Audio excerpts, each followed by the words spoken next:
Well, we have for the second time only a woman here this morning. So be on your best behavior, tie your shoes, sit up straight. She's a mom, so she knows what you're thinking, all right?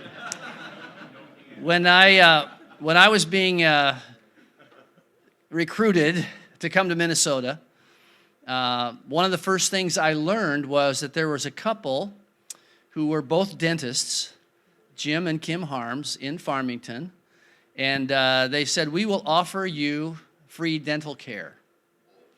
And I had dentures already at that time in my life. No, I didn't. And I thought, wow, this is a very generous place. And so I met Jim and Kim when I was totally at their mercy, you know. Talking like that. But met them immediately as generous people. And we've been through a lot. I've watched them go through a lot together. And Kim is here this morning to talk to us about not only her journey, but perhaps a journey that you are on or have been on, and how that journey of your heart healing can also be a journey to help other hearts heal. So I don't want to take any of her thunder, but thank you, Kim, for being here. You're a brave woman to be here today, and I admire you already. I know these guys are gonna love hearing from you. So come and share with us what God has laid on your heart. Thank you, sister, for being with us this morning. Thank you. Oh my goodness, and the sound turned on. Thank you.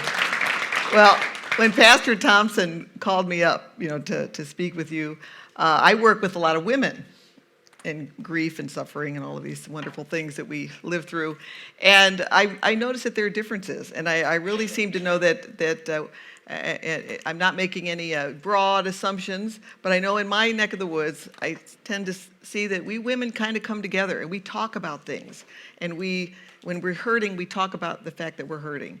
And sometimes it's a little harder for men to do that. And so I'm here today really to talk about really the healer of all of us, which is God, our Lord Jesus Christ. We are fortunate that we have someone that can heal our broken hearts no matter what happens to us.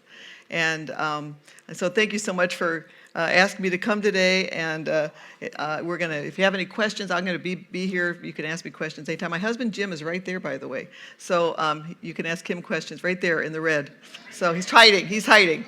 So if you have questions for any of us, please just ask at the end. I've kind of crammed full of material because I know you guys are didactic thinkers, so I'm trying to keep everything going. Okay, so, Oh, it was working just a minute ago. Okay, there you go. Okay, I think I might just go like this because my little clicker stopped working. Okay, we're going to talk first about personal loss. You can suffer a broken heart. You can suffer tremendously due to losses. And losses can be of many, many kinds. One is the loss of a loved one through death, which we all understand and know. Loss of a family, death, divorce. Divorce is a huge loss. I think many times we don't think about how much loss a divorce is like a death. It's a death of a family. You can lose your health. You can suffer health issues that debilitate you or take you out of work for a while. Loss of a job or occupation, a dream or expectation, relationship. You can lose a lifestyle. Sometimes if a financial crisis occurs, you might still have your job, but maybe you're not in the same financial situation you were before. Security, you can lose security, violence. A lot of things can happen to you where you feel that loss of security. Sometimes when things happen in the country, we feel a loss of security. And loss of independence, and this is something that, we're grandmas and grandpas. My husband and I are grandmas, we have 6 grandchildren. And we are looking at that part of our life where we might lose our independence and we might not be able to take care of ourselves anymore at some point in time. And that is a loss as well. So let me see. Nope, still not working. So there's special types of losses. Suicide, murder is one type. Abortion, miscarriage, rape, domestic violence, it's 2 on this one. Brain, spinal cord injuries, those are special kind of losses. Sudden death or sudden infant death. And these kind of losses have special things attached to them. Many times you don't want to talk about them. They're kind of losses that there's a stigma attached. and you don't want to you don't want to let anybody else know about it. And even us women, we don't like to talk about some of these things because there's so much of a stigma attached to them. So there you go. So how long is your list? First of all, if you've lived a long time, you have a longer list. So if you're like 18 or 19, how long is you typically is a lost list of an 18-year-old? Not very long. I work with one of the things I've done in my retirement is I have lost the use of my fingers, so I lost my job too. I've been calling Roger. I had him on speed dial for about 10 years, but I lost my job, and so I had to find something to do with my hands because I work with my hands all the time, and I I had to find something I could do, but my hands don't work. So it's hard to find something to do with your hands when they don't work. So I found I could do porcelain painting because it's a glazed surface, and it's an oil-based paint. So I started porcelain painting. Susan Peterson, you know David? Okay. So Susan Peterson saved me too with the porcelain painting. She taught me how to porcelain paint. It's been a wonderful thing for me. But porcelain painters, it's a dying art. So most of the porcelain painters are much older than me. So I'm hanging out with 90-year-olds and 80-year-olds, and I kind of think I have a list. I got my list of grief. I got my little list badge of honor, all the things I've been through. I got nothing on them. Because they're 90 years old. They've lost their whole families. Some of them have lost several of their children. And so I've been able to watch these women, and we're going to talk a little later about what God's plan is for us, but I certainly benefited from God's plan for them to live to be 90 years old, to tell me, hang in there, tell me I've been through this too, you can do it, God gets us through anything. So if you have a long life, you've been through a lot of losses. That's just kind of how life is. Historical times also influence loss. If you lived around World War II, World War I, World War II, there's a flu epidemic that would wipe out families. War would take away families, and people learned how to manage and cope with loss because everybody else was managing and coping with loss. Sometimes we feel if we live in the United States, and loss is not something we suffer a lot. So sometimes we'll feel a loss, and we look around and go, gee, why me? I'm the only one that this has happened to. What's going on here? But in certain historical times, this was a common thing. Loss was not as difficult as it is now. Your geographic home also influences loss. I do a lot of work. You'll see a few slides in the back about some of my work in Rwanda. When you talk about loss, they are the leaders of recovery. And it's funny, I got through books for Africa. I do libraries, and I ended up doing some libraries for the White Dove Foundation, which the Chayas here have started. So it's funny how God works to bring independent people around in another country. It's really an interesting story. Every loss is unique. And this is also another important thing to know, because my loss of anything would be different than your loss because we each have individual relationships. Sometimes we're tied into the relationship more from one to the other. Jim and I don't. We used to have pets, but we don't have a pet anymore. We haven't had pets for years. And we have some friends who, when they lose a pet, they are devastated for months.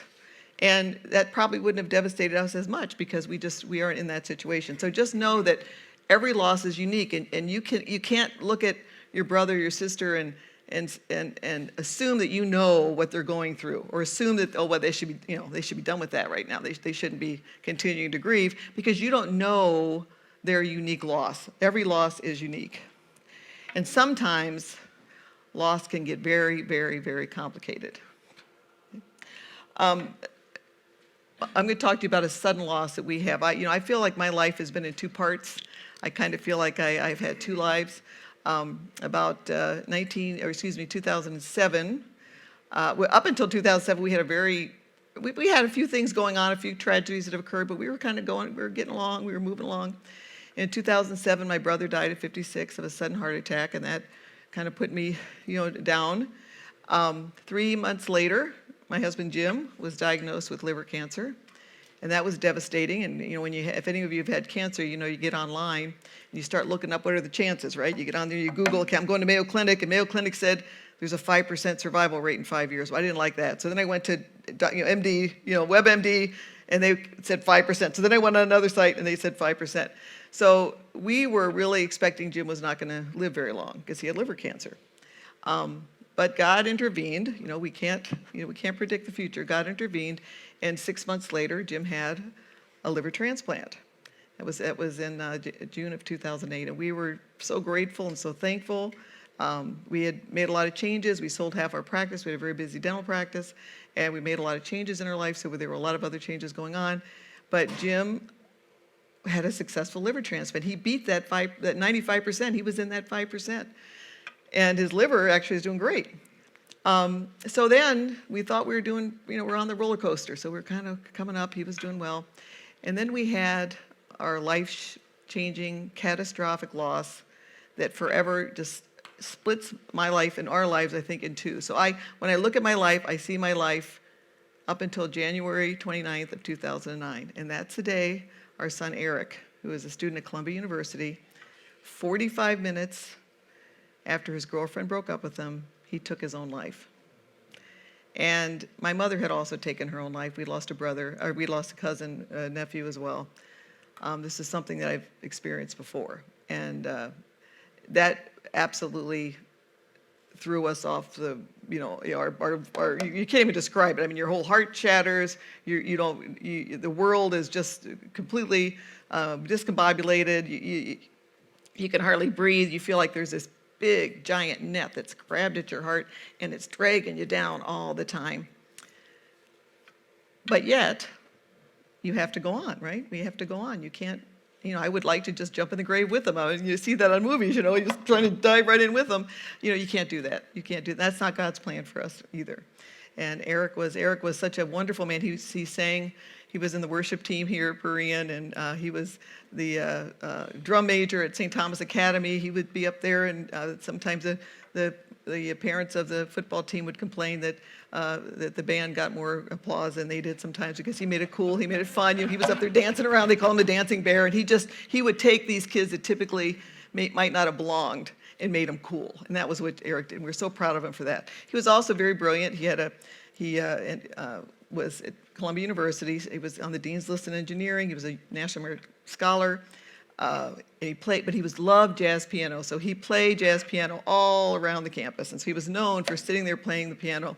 And he played with the Columbia jazz program that went into Harlem in the jazz club. So he was like living the life that he dreamed. He had also been elected to student council at Columbia. I don't know how that, he did. I do know how that happened. He was elected to student council because he was the only one that was running that did not take any pot shots at the other candidates. He stood up and he said what he believed, what he was going for, and he was respectful to everybody, and he got elected by a very wide margin. So, I wish some of our politicians would take a little note from Eric. But so he was just, everyone loved him. They said he was a big, tall guy with the afro. He had really curly hair, and he would hug people. When hugging was still allowed, he hugged a lot of people at Columbia, New York. So he, in a good way. And so he was really well loved. He was only there one semester, and he passed away the first week of his second semester.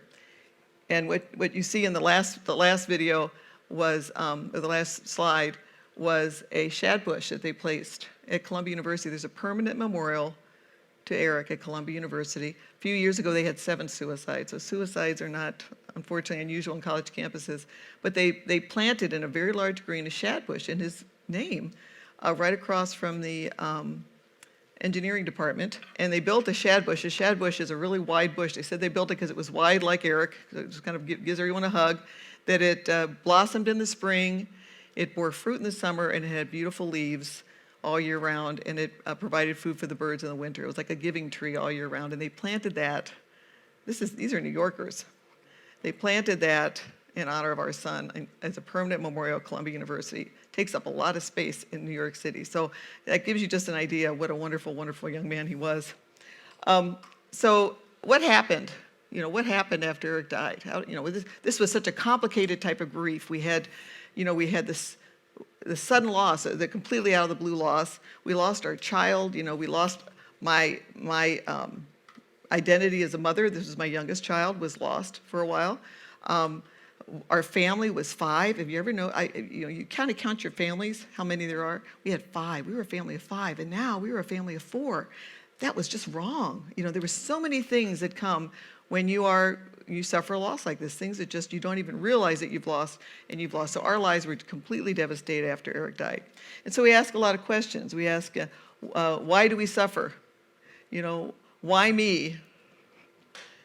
What if? What if something happened? What if they had saved him? It turned out he may not have actually jumped. He hung himself. They may have, it's probability that when they were trying to save him, because they were talking to him before, that it may have been an accident. What if? You start trying to figure it out. And If only we had done this, if only we had done this, that. And what, your brain is just, we're trying to answer questions. And these questions, it's important to know, cannot be answered in this world. You cannot figure out, why did Eric die? There is no answer to why Eric died. And our whole country has trouble with this. Why was there a shooting in Colorado yesterday?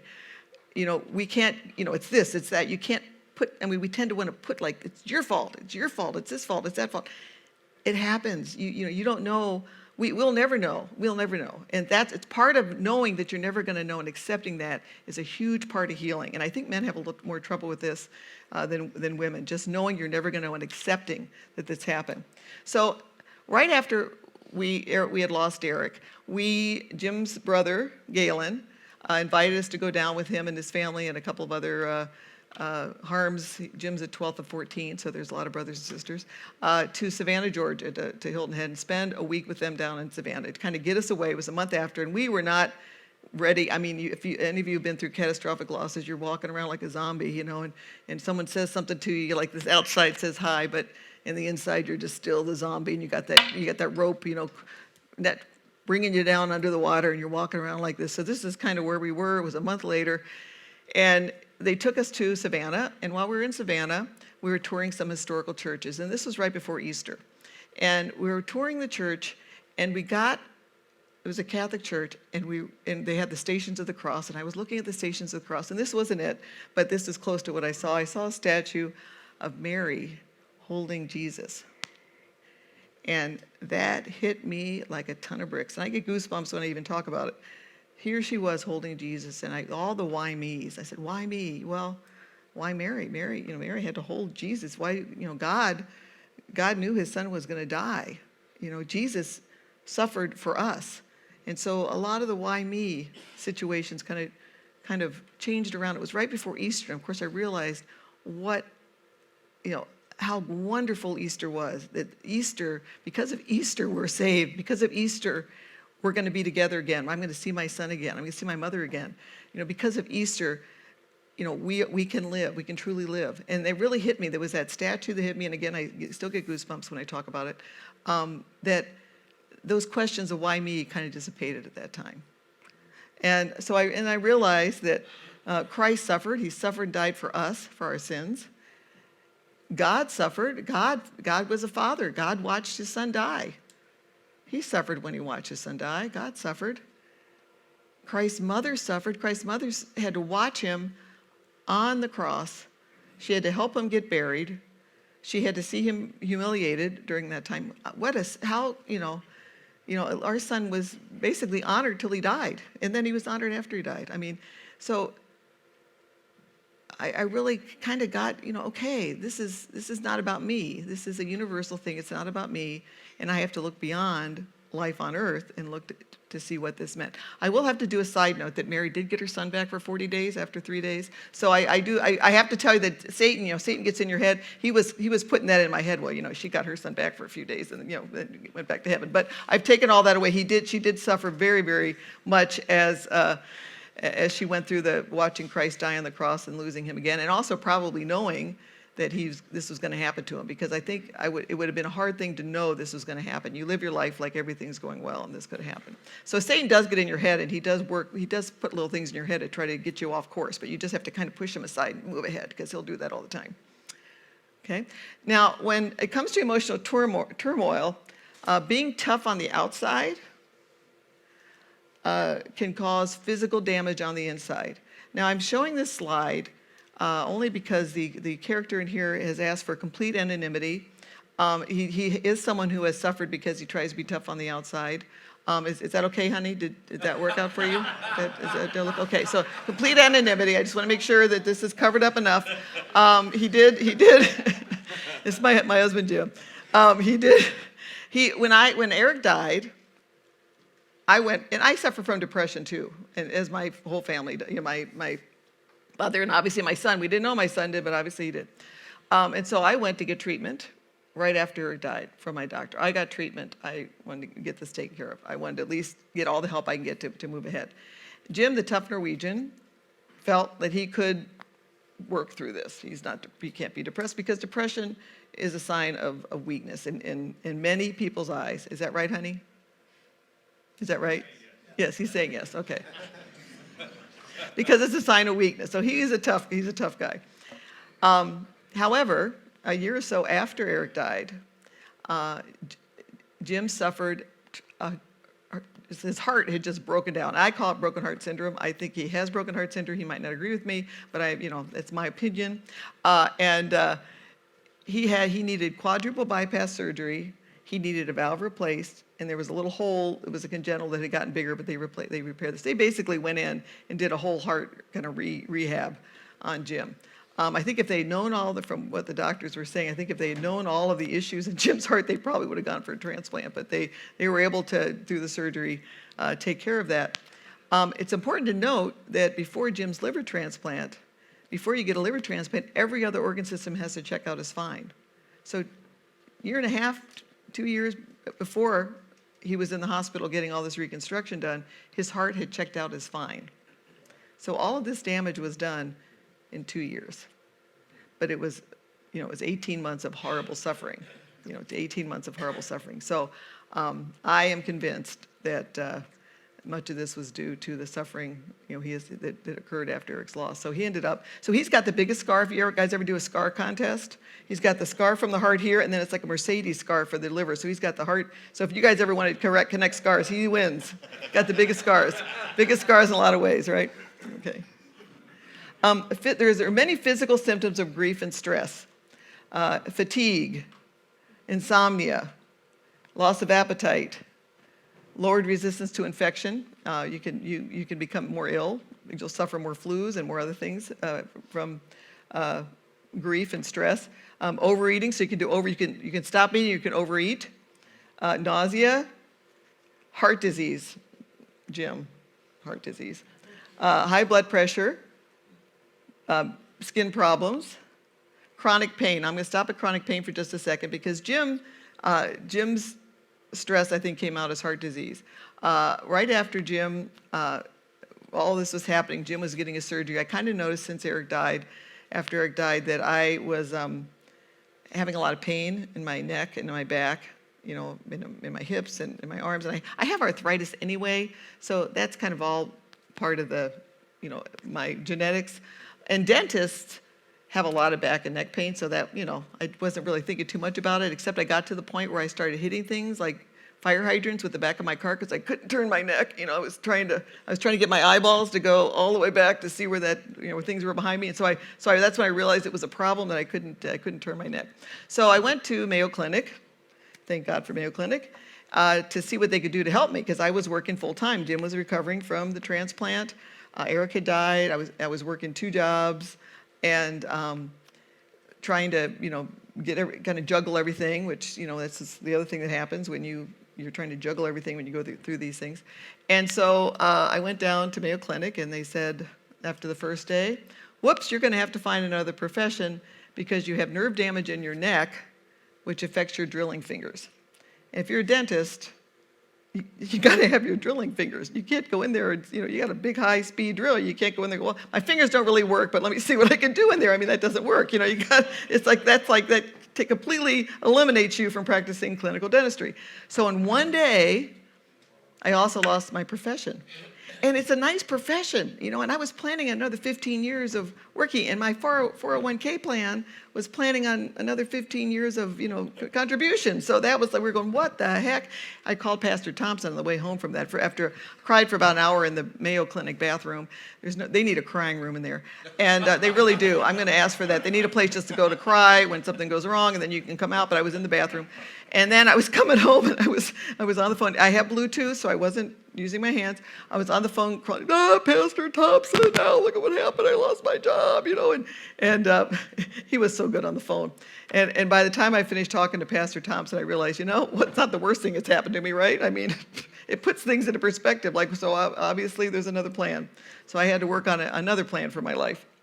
Diabetes, dental disease, we work with that all the time, infertility, and the list goes on and on and on. So what do we do? What do we do when we have suffered a traumatic loss? And this is where I think we women might have a little something on you guys, because we share. And this is what I'm so glad to see this men's group, because this is what you need to do. You need to have an open forum, a place where you're safe. You don't have to feel you're not tough, to share, to talk, to communicate, to support, to come alongside. And I'm so glad to see the men's ministries take off here at Berean.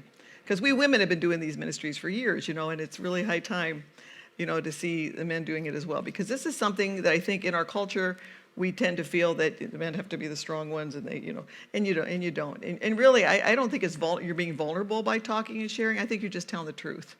And I think that's what we need to talk about. Just tell the truth. You don't. So that's something we need to do. So where do we go? What's the path to recovery? So where do we go? So you just had a horrible, terrible thing happen to you. Where do you go? What do you do? How do we measure recovery? Of course, I'm a dentist. We work in science. So it's like, okay, I'm going to recover now. I want to just go to sleep like Rip Van Winkle and then wake up in 20 years and then I'd be fine, right? Because I'm taking 20 years, I'll be fine. But of course you can't. That's not how it works. I would be just as bad in 20 years if I didn't take care of things. So how do we measure and how do we help? Well, it's a good thing to know.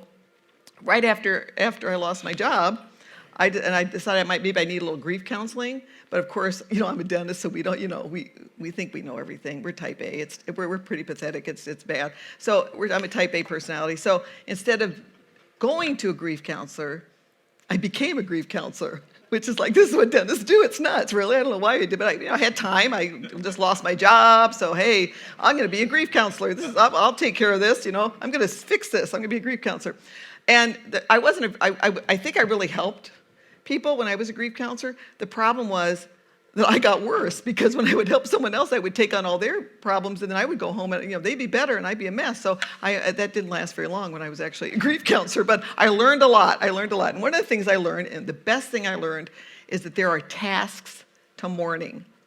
There are tasks. So like there's a goal and there's a plan, and that makes me feel so much better. Just yay, there are tasks. So the first task of mourning is to accept the loss, right? You have a loss, just got divorced, you just lost a family member. It's accepting. Now that might seem like an easy thing to do, but it's a hard thing to do. When Eric died, I'd wake up every morning, think it was a nightmare. Okay, this is a nightmare. Now the reality's here. He's still alive. We're all good. It took a long time for me to just kind of get up and realize this was the reality of the situation. You have to come full face with the reality of the loss. It's part of the healing process to become full face to it. And there's no turning back, because you want to turn back the clock. When you've had something bad happen to you, you want to just go back so badly. The second task, I'm going to go through these quickly. This would be like a whole day talking about this, but I just want to let you know there's a plan and a task. So the second task, process of grief, is to process that pain. So like if I went to sleep and woke up in 20 years, I would not have processed that pain. Pain would still be there. You got to process it. There's no going. You have to go through the valley. 23rd Psalm. You have to go through the valley. You have to process the pain. So you have to get the grief work. There's work about getting over the grief. And emotional pain can cause physical symptoms. We just talked about that before. And this is the other thing: suppressing the pain. If you just try to push it down and suppress the pain and pretend it didn't happen. And I tend to be someone that I'm just going to go to work. I'm just going to do this. So suppressing the pain and not dealing with it and just preventing it from dealing can prolong it and make the suffering work. And I think lead to physical illness as well, and depression. And so had I just gone to a grief counselor instead of become a grief counselor, this is what I would have worked on. I would have worked on processing that pain. Let's get through the pain so you can live the rest of your life. And there's one thing I have to say, that a situation that happened to me and also to Jim that helped me tremendously with this. And it was just maybe a month after Eric died. We started back at work, and Jim has a cousin who also lost a child at 19. He was drinking out with his friends, and his friends dropped him off in front of his house about 2 a.m, but it was like 20 below zero, and he froze in the car. And Jim's cousin and her husband were not able ever really to process the grief. They were still in that zone for the rest of their lives. And they had 2 children. We have 2 children. We have 2 girls.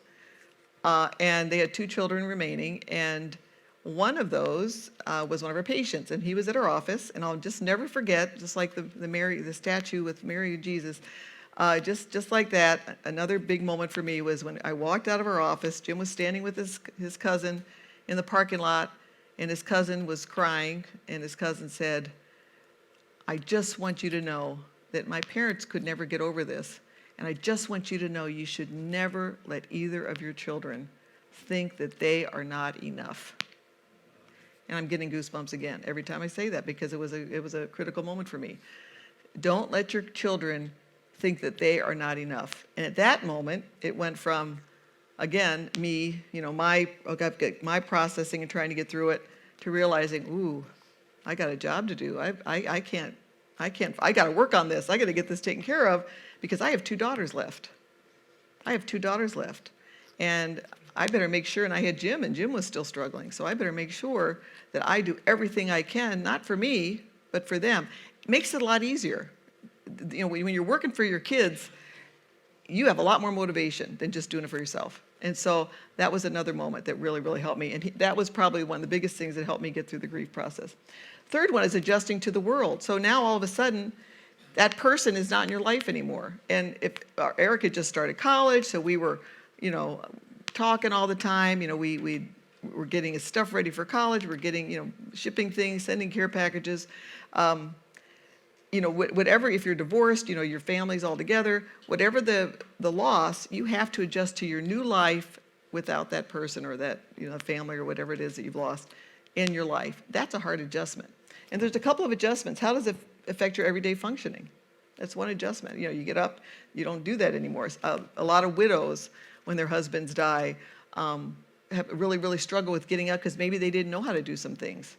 Or getting up and getting breakfast. Now they get up and get breakfast by themselves. I'm sure widowers the same thing. And how does it affect your sense of self? Because you would see yourself as a couple or as a family. Now you're alone. How does that affect your sense of self? And how does it affect your relationship with God? And this is a biggie.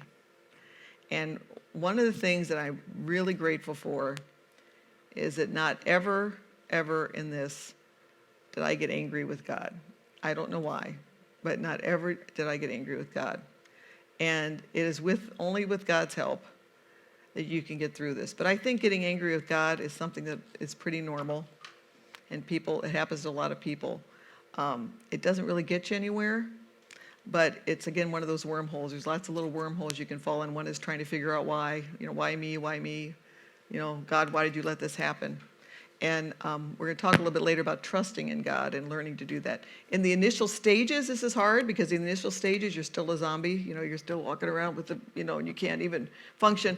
But as time progresses, earning that trust back with God is critical to your healing. There you go. So the fourth one, this is my favorite, is this is it. The goal is to find enduring connection and a new life. So basically, they for whatever reason, there's a term out called the new normal that you might hear, and I never liked that. I don't know why. Maybe it's because the first time I heard it was after Eric died, and it's like, I don't want a new normal. I want a new life. And I mentioned before that my life, I feel like I have had 2 lives. I've had one that was 53 years old, and then I had the fracture and the crash, and I feel like my life now is 10. I'm 10 now. It's 10 years after Eric died. And so I kind of feel like I'm 10 now. And so in the 10 years, I've learned a lot, and this was part of it, is adjusting to the new life and finding a new connection. They used to think in the past that this meant you would withdraw, you would take out, these are psychologists and psychiatrists, they like those words. You withdraw the emotional energy of the one you love, and you replace it with something else. But the new thinking, which is I like a lot better, is you just find a place for that person in your life. And we're going to talk a little bit more later about where I could find the place, which was in Rwanda. You can find a place where you can do something in his name, or you can, you don't have to do anything big. I'm an overachiever, so some of the things I do, are way beyond what anybody should do. But I just even think learning to be kind, learning to be helpful, learning to be caring. There's no thing you have to do. I mean, I kind of feel like Eric's here on my little shelf here and at my little shoulder all the time, and I have him here, but I'm no longer affected by by the grief. I can live my life in the moment, which is a great way to do things. So pain, anxiety, and grief come in waves, and you hear a lot of talk about post-traumatic stress syndrome. And we hear a lot about people that went to war, but it's really any trauma can set off a post-traumatic stress reaction. And it's very, very common when you have a loss that things will remind you of the loss. And in the case of Eric, it comes in waves, like, you'll be walking along and all of a sudden, you'll get has anyone seen the movie Up? Have you seen that? There's dogs in there with little collars on, and they'll be running around doing something, and then all of a sudden someone will go squirrel, and they'll go over and they'll see the squirrel. Well, that's, to me, the triggers are kind of like that. And the trigger to me for many years was the word New York and the word Columbia. Now, I don't know if you guys know how many times the word New York occurs. We hear it every single day. If you watch any news media, if you read anything, New York, you think it was the center of the earth. New York, New York, New York, New York, New York, all the time. You watch the news, New York, New York. So every time New York would come up, squirrel, I would get, the wave would hit, and I'd have to recover for a while. But Columbia was even worse, because it's not just Columbia, the university. It's Columbia, the country, Columbia, South Carolina, and the 23 other Columbia cities in the United States, the Columbia Glacier, the Columbia Shuttle. The list goes on and on, but the worst one was Columbia Sportswear, because I have some Columbia Sportswear shirts, and I'd go through my closet, and then like, squirrel, there'd be Columbia Sportswear. So you'd go through that where for a long time, you might think you're recovering, then you'd go back because you'd get a trigger, you'd get one of these things that hit. And I have to tell you how God worked with this particular one. And there's some other triggers I had, but I was kind of able to work through those. But this was kind of a bad trigger for me. And when Columbia called and said they were placing this memorial for Eric, and they wanted us to go back, wanted me to speak and place this tree and so on, and which was wonderful. But I have to tell you, I was a little terrified, because I'd have to go back to New York, and I'd have to see Columbia, and I have to actually be there. So I wasn't sure I was going to manage it. And I was in about 5 Bible studies at the time. I had a lot of Bible studies going on, and which was very helpful, by the way. And so I asked all of them to pray. So I had this like cloud of prayer over me as I was going. We were going to New York. We were on the plane, and I was going, oh, how am I going to do this?